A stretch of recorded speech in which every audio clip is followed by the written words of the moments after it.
62년 이민생 호랑이띠 선생님들, 오늘도 빛나는 풍수에 잊지 않고 찾아주셔서 진심으로 감사드립니다. 언제나 의연한 기백과 굳은 마음으로 자신의 길을 걸어오신 선생님의 삶에는 자연스럽게 존경과 신뢰가 따라옵니다. 이제부터는 그 긴 시간의 책임감과 진심이 귀인의 손길로 되돌아오는 흐름 속에 놓여 있습니다. 영상 시작하기에 앞서 구독과 좋아요로 따뜻한 응원의 마음을 전해주시면 저는 새벽마다 선생님의 이름을 떠올리며 소망이 이루어지도록 정성껏 기도드리겠습니다. 댓글에 원하시는 일 남겨주시면 진심을 담아 함께 응원하겠습니다. 귀 눈을 깊고 넓게 살펴보겠습니다. 호랑이띠는 본래 용기와 추진력, 결단력을 타고난 띠입니다. 어려운 상황에서도 방향을 잃지 않고 필요한 때 과감히 선택할 줄 아는 기운을 지녔습니다. 인생의 앞자락에서는 다소 외로운 싸움을 할 수도 있지만 말년으로 갈수록 자신과 잘 맞는 인연, 도움을 줄 귀인이 점차 모여드는 흐름이 강해집니다. 2025년 9월은 갑신월과 을유월이 이어지는 시기로 금의 기운이 뚜렷하게 작용하는 달입니다. 이 흐름은 목의 기운을 가진 호랑이띠에게 외부로부터 오는 도움을 명확하게 인식하고 활용할 수 있는 기회로 연결됩니다. 가까이 하면 복이 들어오는 띠는 말띠, 개띠, 돼지띠입니다. 호랑이, 말, 개는 삼합을 이루는 관계로 추진, 전략, 안정이라는 세 축이 자연스럽게 조화를 이루며 서로의 부족함을 채우고 강점을 살려주는 귀인의 조합입니다. 갑신월의 신금은 말띠의 빠르고 정확한 연결력을 더욱 빛나게 해주며 복잡한 일일수록 말띠와 함께라면 방향이 분명해지고 흐름이 빨라집니다.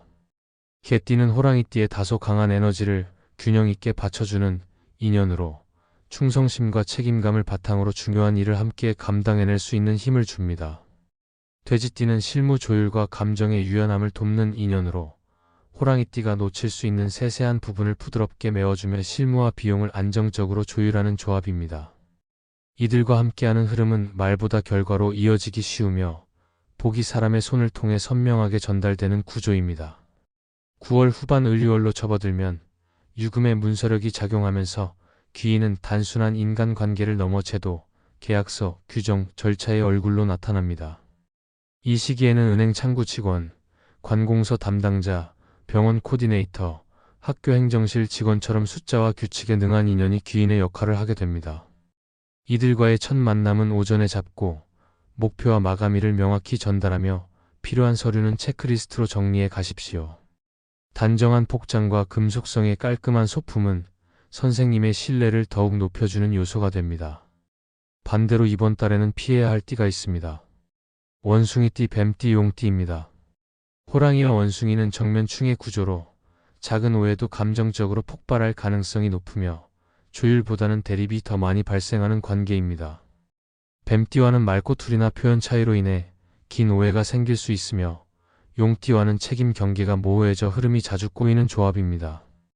이들과는 돈거래, 보증, 공동명예, 공동창업은 피하시고 꼭 함께해야 할 일이 있다면 금액, 기간, 역할을 명확하게 문서로 주고받는 것을 기본 원칙으로 삼으시기 바랍니다.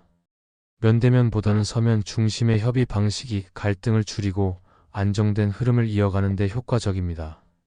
시간대는 한낮에 과열된 흐름을 피하고 오전이나 해질 무렵처럼 차분한 분위기의 시간이 더 적합합니다. 호랑이띠는 청년기에는 강한 추진력으로 앞서 나가지만 중년 이후에는 관계 속에서 복이 생기고 말년으로 갈수록 사람과 제도를 통해 안정된 기반을 다지는 운의 흐름을 갖고 있습니다. 명리학적으로 목의 기운은 성장을 의미하며 금의 기운을 만났을 때 외부의 정리, 문서, 제도가 복의 형태로 구체화되는 구조를 가집니다. 이 흐름을 잘 살피고 활용하신다면 선생님의 말년은 더 단단하고 복된 결실로 이어질 수 있습니다. 이제 길한 숫자를 말씀드리겠습니다. 3, 7, 12, 17, 22, 27, 32의 조합을 사용해 보십시오. 3과 7은 목의 성장과 금의 맑음을 의미하며 새롭게 시작한 일에 힘을 실어주고 흐름을 깨끗하게 유지합니다. 12와 17은 실행력과 연결의 기운을, 22와 27은 마무리의 흐름을 정리하고 32는 여유롭고 평온한 결실을 상징합니다.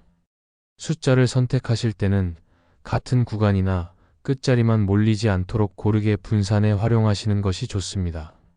선생님께서는 평생을 결단력과 책임감으로 살아오셨습니다. 그 길 위에 이제는 귀인이 복의 모습으로 다가오고 있습니다. 사람의 얼굴일 수도 있고 제도나 문서, 절차의 흐름일 수도 있습니다. 그 인연을 지혜롭게 이어가신다면 남은 시간은 훨씬 더 깊고 넓은 결실로 채워질 것입니다. 2025년 9월은 을사년의 기운 속에 갑신월과 을유월이 이어지며 계절의 전환이 본격적으로 드러나는 시기입니다. 뜨거웠던 여름의 불길은 점차 잦아들고 서늘한 바람과 함께 수확의 기운이 가득 차오릅니다. 이 달에 가장 먼저 가져야 할 마음가짐은 욕심을 줄이고 차분하게 호흡을 가다듬는 것입니다. 서두르는 발걸음은 오히려 작은 기회를 놓치게 하고 지나친 집착은 눈앞의 복을 가려버립니다. 그러므로 조용히 자신을 살피고 주변과 더불어 흐름을 맞추는 지혜가 필요합니다. 이 시기에 귀인운은 특히 중요한 자리를 차지합니다. 갑신월의 금기운은 날카로움과 질서를 강조하고 을유월은 정밀함과 구체적인 판단을 부각시킵니다. 이때 나타나는 귀인은 단순히 도움을 주는 사람이 아니라 내 삶에 막힌 길을 뚫어주고 새로운 문을 열어주는 존재입니다. 귀인을 알아보는 법은 어렵지 않습니다. 만나면 마음이 편해지고 작은 말 한마디가 오래 맴돌며 내 삶을 밝히는 사람, 내게 무엇을 요구하기보다 진심으로 나를 응원해주는 사람이 바로 귀인입니다. 귀인과 함께 시간을 보내는 법 또한 중요한데 여기서 핵심은 감사와 신뢰입니다. 귀인에게 과한 보답이나 화려한 표현이 필요하지 않습니다. 오히려 소박한 차 한 잔, 따뜻한 말 한마디 속에 담긴 진심이 관계를 오래 이어줍니다. 귀인과는 욕심을 내지 않고 함께 흐름을 나누어야 복이 들어오며 상대를 존중하는 태도 하나만으로도 인연은 더 깊고 단단하게 이어집니다. 귀인은 단순히 운을 올려주는 사람이 아니라 내 삶의 중요한 길잡이이기 때문입니다. 여기에 더해 이달에 반드시 지켜야 할 몇 가지를 더 말씀드리겠습니다. 첫째, 언행에 신중해야 합니다. 9월의 금기운은 말과 행동을 날카롭게 드러내는 성질이 있으므로 말 한마디가 복이 되기도 하고 화가 되기도 합니다. 그러니 가급적 부드러운 언어를 쓰고 상대의 마음을 다치게 할 말을 삼가는 것이 좋습니다. 둘째, 약속을 철저히 지키는 습관을 들이십시오. 작은 약속을 가볍게 여기면 귀인과의 신뢰가 무너지고 반대로 작은 약속을 끝까지 지키면 예상치 못한 복이 크게 들어옵니다. 셋째, 재물에 대한 욕심을 과하게 내지 않는 것이 중요합니다. 9월은 재물의 기운이 들어오기도 하지만 지나친 탐욕은 오히려 손실을 불러올 수 있는 달입니다. 필요한 만큼을 바르게 쓰고 나눌 줄 아는 태도가 재물을 더욱 크게 불러옵니다. 넷째, 건강을 소홀히 하지 말아야 합니다. 계절이 바뀌는 시기이니 작은 몸살이나 피로가 큰 병으로 번질 수 있으므로 무리하지 않고 충분히 휴식하는 것이 복을 지키는 길입니다.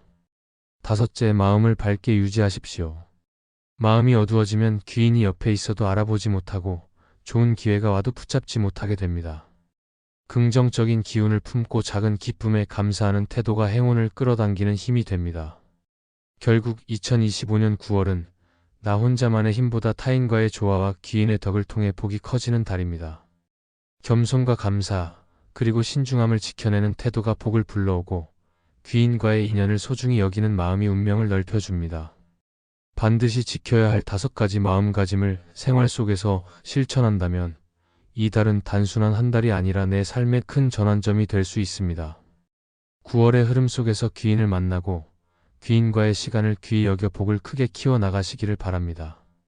이 영상이 도움이 되셨다면 구독과 좋아요로 따뜻한 마음을 나눠주세요. 댓글에 소망을 남겨주시면 저는 매일 새벽 선생님의 이름을 떠올리며 진심으로 기도드리겠습니다. 그럼 오늘도 빛나는 하루 보내십시오.